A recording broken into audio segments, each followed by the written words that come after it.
Platicar con Xóchitl Gálvez es como tomar agua fresca, caray, siempre chispeante, siempre, pues yo diría enjundiosa, pero también siempre de muy buen humor y eso lo celebro. Xóchitl, senadora, gracias por seguir aquí. Aquí seguimos, mi querido Carlos.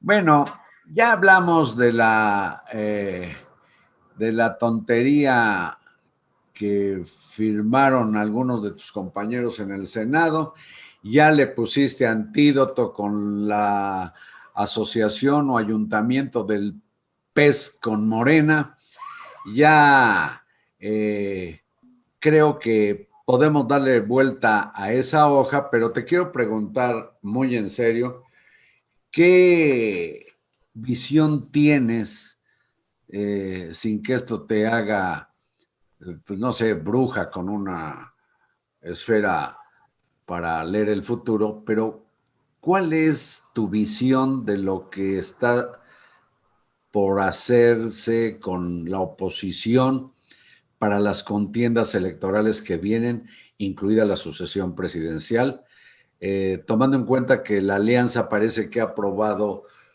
tener resultados positivos, como haber ganado la mitad de la Ciudad de México? Es muy específico cada estado. Yo creo que no se puede hablar de una alianza PRI-PAN, a lo mejor en algunos estados donde han sido enemigos acérrimos históricos. Aún así, creo que en Hidalgo va a haber esa alianza amplia, encabezando seguramente el PRI. A mí me cuesta un poco de trabajo de repente estas alianzas, pero yo diría que lo más importante son los personajes con los que te alías.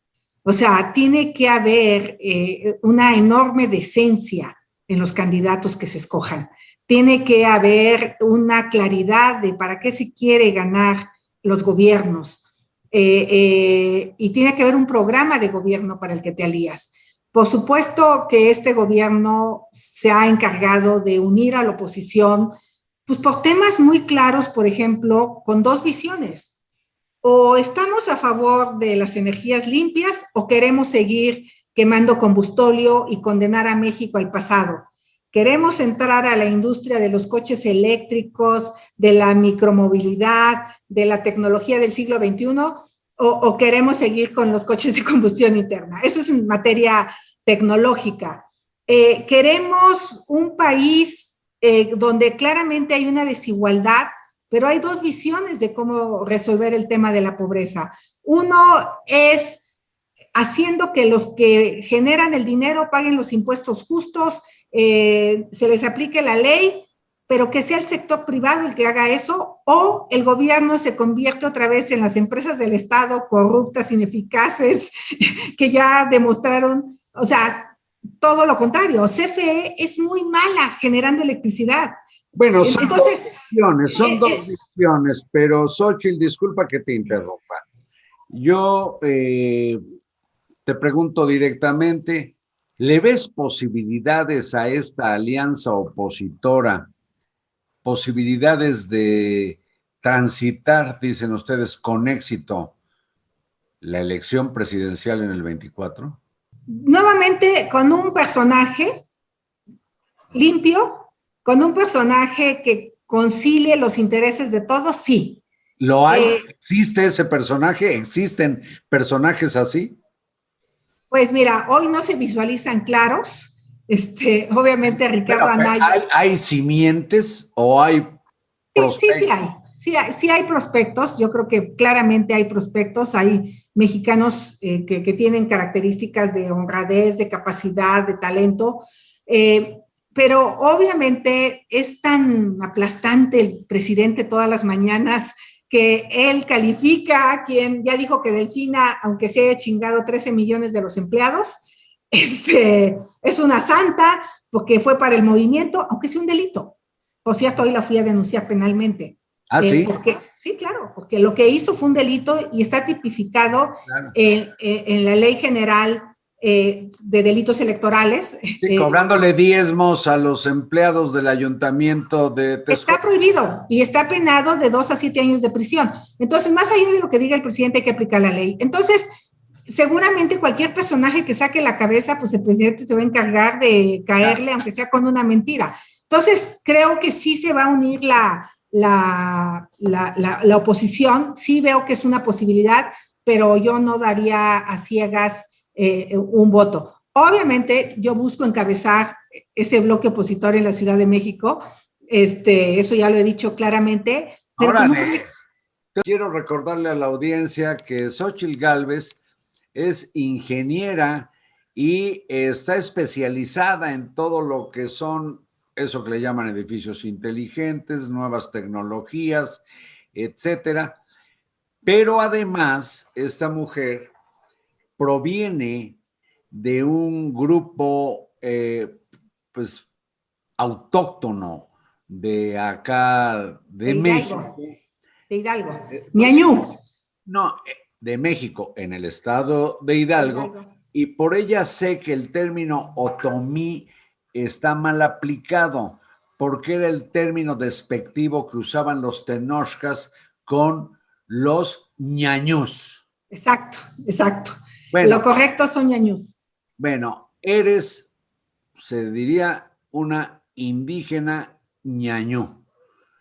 Así es. Por lo mismo te quiero preguntar qué piensas de que va a haber un monumento a una mujer que le dicen que representará a la mujer olmeca en el lugar donde estaba Cristóbal Colón.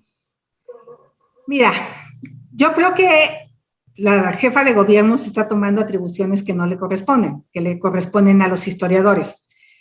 El Paseo de la Reforma tiene un sentido histórico, porque tienes a Cuauhtémoc, tienes a Colón, que el pobre desgraciado ni siquiera pensaba encontrar a México. Él iba buscando una ruta hacia China y se topó con América, ¿no? O sea, Colón, quizá dentro de los españoles que pudieras odiar, es el menos malo, porque el cuate no venía en mala leche, todavía Cortés venía en mala leche. Y luego tienes la columna de la independencia, o sea, tiene un sentido histórico ese recorrido en el Paseo de la Reforma. Eso lo tendrían que decidir los historiadores. Y luego, lo que a mí en lo personal me molesta es lo que siempre ha habido, y voy a usar la palabra indio porque es una palabra correcta, existe. Equivocada, pero correcta. Correcta. Indio es el de la India. Sí, pero pues es como se nombraron a los pueblos originarios del culto al indio muerto y el desprecio al indio vivo, al indígena vivo. México tiene 68 pueblos donde la jefa de gobierno podía elegir a una mujer indígena viva, a un pueblo indígena, pueden ser las mazahuas, que le dieron mucha vida a esta ciudad, pueden ser las otomíes, pueden ser las náhuatl, pueden ser, porque además la ciudad, o puede ser un monumento colectivo a las mujeres indígenas con varias mujeres. O cholas, o yaquis, o triquis, o miquis, o tzeltales y tzotziles. Pero un monumento, una mujer olmeca, que ya ni existen, que no tiene sentido en este momento de nuestra historia. Y yo lo que digo, lo que realmente puede ser un monumento perdurable para las mujeres indígenas son reconocer sus derechos, aplicar recursos para que vayan a más universidades. Las universidades interculturales están abandonadas, los proyectos productivos para mujeres desaparecieron, las están matando en Chiapas, la cantidad de mujeres asesinadas en Chiapas es criminal. Entonces, en lugar de que haya una política pública real a favor de las mujeres indígenas, quieren resolverlo con un monumento. Pues no, el presidente el día de hoy no ha mandado la ley de consulta indígena y se está aventando un tren por encima de los derechos de los pueblos indígenas. Entonces, yo por supuesto que no comparto esta visión. El presidente se llenó de los pueblos indígenas el día que tomó posesión y el presupuesto de la Comisión de Pueblos Indígenas ha bajado desde el que llegó 2.400 millones de pesos de la CDI. Entonces, Adelfo Regino estuvo en mi oficina hoy, el titular, con sus autoridades mijes para que se le hiciera la carretera a Lotepec, que costó más de 200 millones de pesos. En ese entonces había recursos a los pueblos indígenas. Se hizo la Tlapa-Markelia, que costó más de 300 millones de pesos, se electrificaron regiones inmensas, porque había recursos públicos para las comunidades indígenas que hoy el presidente simplemente se reduce a les entregamos apoyos económicos que se van a gastar en el taxi, que les va a cobrar 500 pesos para salir de su comunidad.